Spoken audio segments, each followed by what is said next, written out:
नमस्ते, हम हीलियम हैं। हम नियोन हैं। हेलो, हम आर्गन हैं। कभी सोचा है कि जो गैस गुब्बारों में भरी जाती है और जो गैस कैंसर के इलाज में काम आती है, उनमें क्या कॉमन है? या बेकिंग सोडा आखिर केक को फुलाता कैसे है? तो आज हम केमिस्ट्री के कुछ नोट्स को उठाएंगे और हमारी रोजमर्रा की दुनिया को चलाने वाले इन आम से दिखने वाले कंपाउंड्स के पीछे की साइंस को समझेंगे। तो हम शुरू करेंगे नोबल गैसों के ग्रुप से, फिर देखेंगे अधातुओं और धातुओं के जरूरी कंपाउंड्स। उसके बाद हम कैल्शियम, मैग्नीशियम और सोडियम जैसे जाने पहचाने एलिमेंट्स के कंपाउंड्स को समझेंगे और आखिर में कुछ स्पेशल कंपाउंड्स के साथ इसे खत्म करेंगे। तो चलिए शुरू करते हैं। तो सबसे पहले बात करते हैं पीरियोडिक टेबल के ग्रुप 18 के एलिमेंट्स की, जो अपनी अनरिएक्टिविटी मतलब अक्रियाशीलता के लिए मशहूर हैं, नोबल गैस से। तो यहाँ हम देखते हैं कि ये अक्रिय या इनर्ट गैसें असल में कितनी काम की हैं। हीलियम वो सिर्फ गुब्बारों के लिए नहीं है, ये गहरे समुद्र में गोताखोरों के सांस लेने वाले टैंक का एक बहुत जरूरी हिस्सा है, ताकि उन्हें बेंड्स जैसी खतरनाक कंडीशन से बचाया जा सके। और ज़ीनॉन, जिसे स्ट्रेंजर गैस भी कहते हैं, पता है ये असल में सबसे ज्यादा कंपाउंड्स बनाने वाली नोबल गैस है। और तो और रेडॉन जैसी रेडियो एक्टिव गैस कैंसर के इलाज में भी इस्तेमाल होती है। मतलब ये गैसें कितनी वर्सेटाइल हैं, है ना? अच्छा, तो उन सभी नोबल गैसों में से ना आर्गन सबसे खास है। क्यों भला? क्योंकि हम जो हवा सांस में लेते हैं उसका लगभग 1% हिस्सा यही गैस है। यही बात इसे धरती पर अब तक की सबसे आम नोबल गैस बनाती है। चलिए नोबल गैसों से आगे बढ़ते हैं। अब हम उन एलिमेंट्स को देखेंगे जो बड़ी आसानी से कंपाउंड्स बनाते हैं, यानी नॉन मेटल्स। ये हमारी जिंदगी और इंडस्ट्री दोनों के बिल्डिंग ब्लॉक्स हैं। यहाँ कुछ बहुत ही पावरफुल कंपाउंड्स हैं। देखिए, एक तरफ है बोरिक एसिड, जो इतना माइल्ड है कि इसे आंखों को साफ करने के लिए एक एंटीसेप्टिक की तरह इस्तेमाल करते हैं। और दूसरी तरफ है सल्फ्यूरिक एसिड, जिसे किंग ऑफ केमिकल्स भी कहते हैं। ये इतना स्ट्रॉन्ग है कि कार की बैटरी से लेकर पेट्रोलियम को रिफाइन करने तक में काम आता है। मतलब इससे पता चलता है कि नॉन मेटल कंपाउंड्स की रेंज कितनी बड़ी हो सकती है। कार्बन, नाइट्रोजन और फास्फोरस ये जिंदगी के लिए फंडामेंटल हैं और इनके कंपाउंड्स भी उतने ही जरूरी। अमोनिया से रेयॉन जैसा कपड़ा बनता है और नाइट्रस ऑक्साइड, जिसे हम लाफिंग गैस के नाम से जानते हैं, वो सर्जरी में दर्द कम करने के काम आती है। और जरा कार्बन को ही देखिए, एक रूप में ये ग्रेफाइट है जिससे पेंसिल की लेड बनती है, और दूसरे ही रूप में ये हीरा है जो दुनिया के सबसे हार्ड सब्सटेंस में से एक है। अब आगे बढ़ते हैं और अपना ध्यान कुछ सबसे जानी पहचानी मेटल से बनने वाले कंपाउंड्स की तरफ करते हैं। कभी ये सोचा है कि स्याही या पेंट को उसका गहरा रंग मिलता कहाँ से है? इसका जवाब ना अक्सर मेटल कंपाउंड्स में छिपा होता है। जैसे फेरस सल्फेट, ये नीली काली स्याही बनाने का एक मेन इंग्रेडिएंट है। वहीं मर्क्यूरिक सल्फाइड, ये सिंदूर को उसका गहरा लाल रंग देता है। और जिंक ऑक्साइड, वो मरहम से लेकर चीनी मिट्टी के बर्तनों तक हर चीज में एक चमकदार सफेदी लाता है। फिटकरी या पोटैश एलम एक बहुत ही कमाल का कंपाउंड है। ये एक डबल सॉल्ट है। इसका मतलब है कि इसका स्ट्रक्चर थोड़ा कॉम्प्लेक्स होता है और इसके यूज भी उतने ही अलग अलग हैं। ये पाली में मिली गंदगी को नीचे बैठाकर उसे साफ कर सकता है, लेदर की टैनिंग में काम आता है और यहाँ तक कि छोटे मोटे कट लगने पर खून बहना भी फौरन रोक सकता है। और यहाँ एक बड़ा ही दिलचस्प केमिकल चेंज होता है।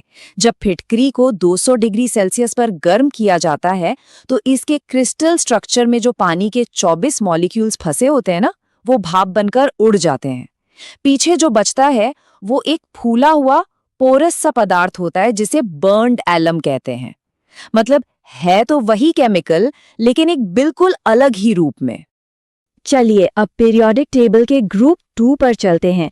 यहाँ हम कैल्शियम और मैग्नीशियम के कंपाउंड्स पर फोकस करेंगे, जो हमारी हड्डियों से लेकर हमारे घरों तक हर जगह जरूरी हैं।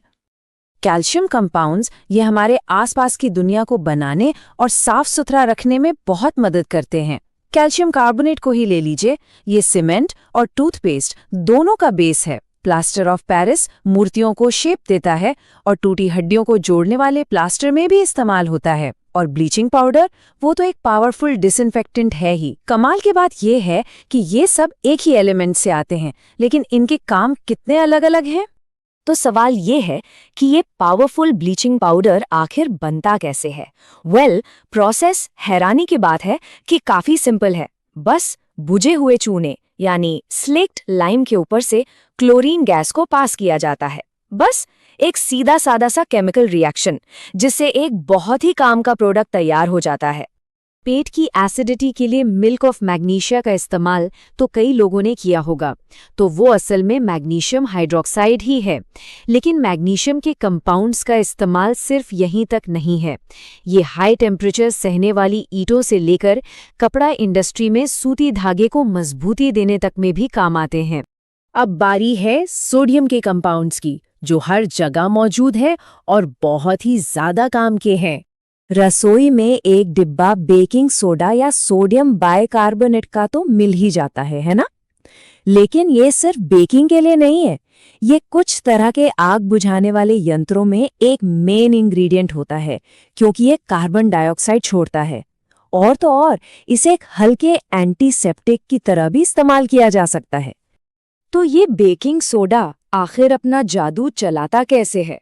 होता ये है कि जब इसे गर्म किया जाता है तो ये टूटकर कार्बन डाइऑक्साइड गैस के हजारों छोटे छोटे बबल्स छोड़ता है। यही बबल्स केक और ब्रेड के बैटर में फंस जाते हैं और उसे फुला देते हैं, जिससे वो सॉफ्ट और स्पंजी बन जाता है ना? केमिस्ट्री का एक सिंपल सा लेकिन असरदार कमाल। बेकिंग सोडा के अलावा सोडियम के दूसरे सॉल्ट्स भी इंडस्ट्री की रीढ़ की हड्डी हैं।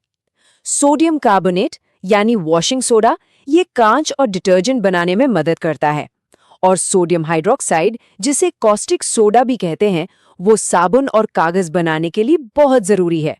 ये सब हमारी मॉडर्न लाइफ के छिपे हुए बिल्डिंग ब्लॉक्स हैं।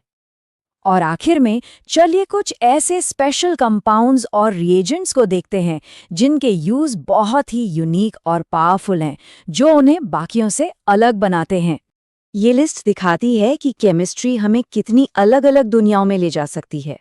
सोचिए, एक तरफ है कॉपर सल्फेट, जो खेतों में फंगस को मारने के लिए एक कीटनाशक की तरह इस्तेमाल होता है, और दूसरी तरफ है हेवी वाटर, जो न्यूक्लियर रिएक्टर्स के अंदर न्यूट्रॉन्स की स्पीड को धीमा करने के लिए क्रिटिकल है, और लिक्विड हाइड्रोजन, जो रॉकेट्स को स्पेस में भेजता है।